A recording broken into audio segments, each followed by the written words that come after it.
Alors, deuxième partie de la deuxième vidéo sur l'investissement en bourse. Si vous n'avez pas vu la première vidéo, s'il vous plaît, allez la voir avant de venir voir celle-ci. Donc ça, c'est la deuxième partie sur les produits d'investissement. Maintenant, on va parler des fonds de placement immobilier, encore appelés REIT, qui veut dire en anglais Real Estate Investment Trust. Je vais dire REIT à chaque fois parce que bon, c'est plus court que de dire fonds de placement immobilier. Voilà.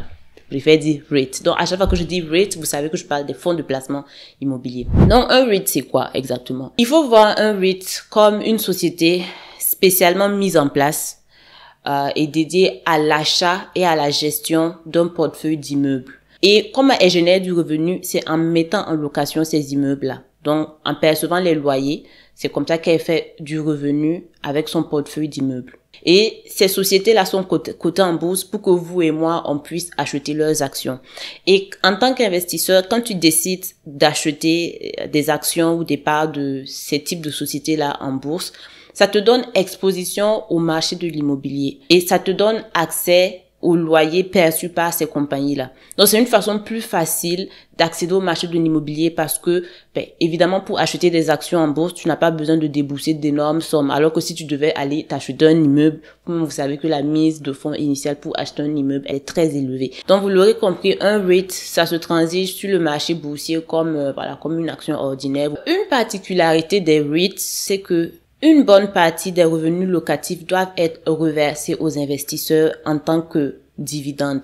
Si vous faites la comparaison avec une action ordinaire, si vous vous rappelez, les versements des dividendes, quand il s'agit des actions ordinaires, les versements sont facultatifs. Une compagnie pourrait décider que voilà, elle va pas verser les dividendes cette année pour X, Y raison. Alors que les REIT, quand vous achetez un REIT, la société est obligée de vous reverser une bonne partie des revenus locatifs. Quand je dis une bonne partie, pensez à 95% des revenus doivent être reversés aux investisseurs. Donc, ça fait que les dividendes que vous percevez dans les REIT sont vraiment élevés. Et retenez aussi qu'il y a des REIT qui sont spécialisés dans des bureaux ou dans le résidentiel ou dans l'industriel ou dans le tourisme, dans tout ce qui est bâtiment de santé, donc pensez aux hôpitaux.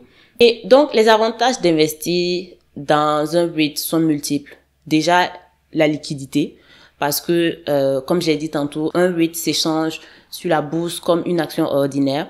Deuxièmement, il y a le fait que ça demande un investissement minimal. Vous pouvez acheter un REIT avec $50, tandis que vous ne pouvez pas acheter un immeuble avec $50. Donc, la mise de fonds initiale, elle est faible et vous avez un accès plus facile au marché de l'immobilier avec les REITs. Vous n'avez pas à vous occuper de la gestion des immeubles parce que il y a la société qui est là pour ça. Il y a quelqu'un d'autre qui va gérer ces immeubles-là pour vous. Alors que quand vous êtes détenteur d'un immeuble, vous devez vous préoccuper de la gestion de cet immeuble-là. Qui dit gestion parle de frais de gestion.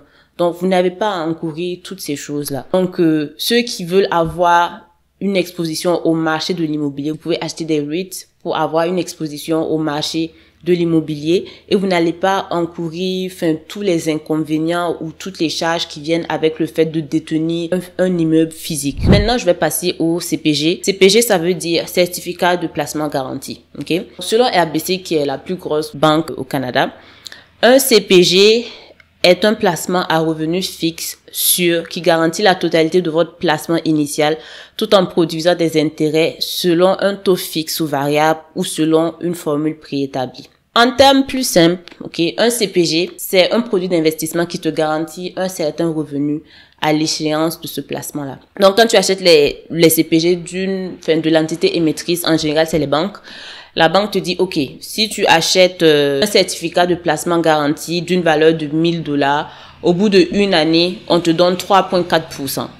Et c'est garanti. Voilà, il y a pas de risque lié à ça. Tu sais qu'au bout d'une année, tu vas recevoir ton 3,4%. Toutes les personnes qui ont une peur bleue de la bourse, ça, c'est parfait pour vous, les CPG. C'est le conseil que je donne à tous mes amis, tous ceux qui viennent me voir. Oui, je veux investir, mais j'ai peur. Je dis, OK, il n'y a pas de souci.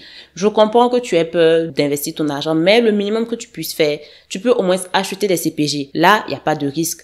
Tu as un rendement qui est garanti. Va voir ton conseiller à la banque. Demande-leur c'est quoi leurs options en termes de CPG et investis ton argent.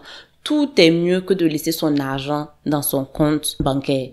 tout est mieux. Donc voilà, c'est idéal. Les personnes qui ont une peur bleue de la bourse, vous pouvez regarder les CPG. J'encourage fortement. Appelez juste votre banque et demandez-leur qu'est-ce qu'ils ont à vous offrir. Vous pouvez voir ça en ligne.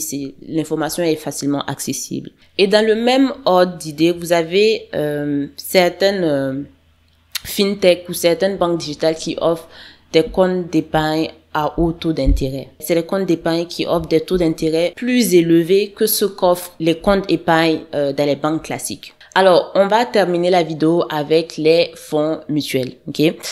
Les fonds mutuels ressemblent beaucoup aux ETF, dans le sens où que les fonds mutuels, quand vous investissez dans un fonds mutuel, vous investissez en fait dans un portefeuille de titres financiers multiples. Ça peut être un portefeuille de titres d'actions, de titres d'obligations, un mix des deux. Ça peut être un mix d'actions, d'obligations et même de cash. Donc, ça dépend du fonds mutuel dans lequel vous investissez. Je dirais que les deux différences majeures entre un fonds mutuel et un ETF, c'est que les fonds mutuels ne sont pas transigés comme des actions sur le marché boursier, alors que les ETF le sont. Pour investir dans un fonds mutuel, il faut que tu appelles ton courtier, que tu lui dises que tu es intéressé à investir dans un fonds mutuel. Tu peux pas aller juste sur la bourse et commencer à transiger des fonds mutuels, ça n'existe pas. La deuxième différence, c'est que investir dans un fonds mutuel est plus dispendieux qu'acheter un ETF. Donc en termes de frais de gestion, bien évidemment. Donc les frais de gestion que tu vas encourir quand tu investis dans un fonds mutuel sont plus élevés que si tu avais acheté un ETF sur le marché boursier. Et tout comme les ETF, les fonds mutuels sont un excellent outil de diversification,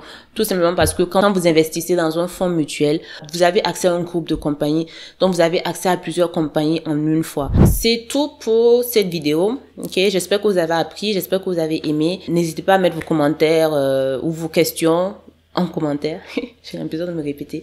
Et on se dit à la prochaine pour ma prochaine vidéo. Portez-vous bien. Ciao.